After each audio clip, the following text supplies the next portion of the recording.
Alex Knight from Rebeloper.com, and in this short introduction I will show you what you will learn in this course.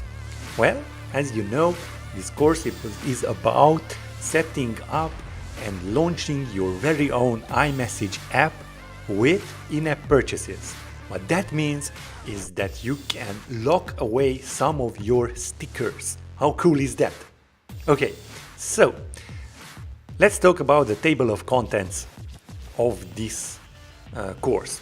First, you are going to learn how to enroll in the Apple Developer Program and create your first iOS distribution certificate. This is for newcomers. If you already have done this or already know how to do this, then you may skip this first lesson.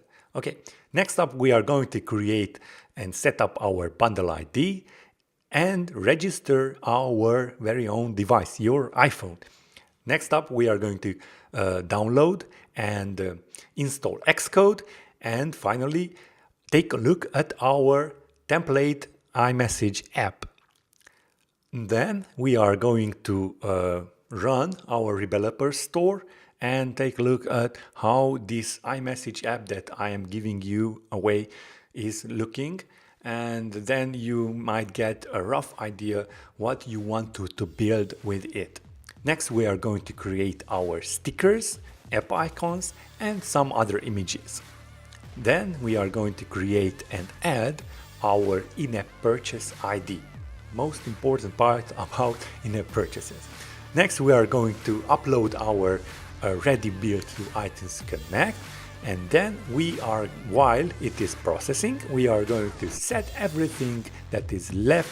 We are going to set up everything in iTunes Connect.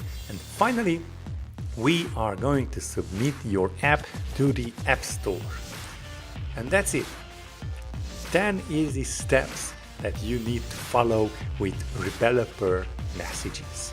Hope you will enjoy this course, and I hope to see your iMessage apps with in-app purchases on the App Store.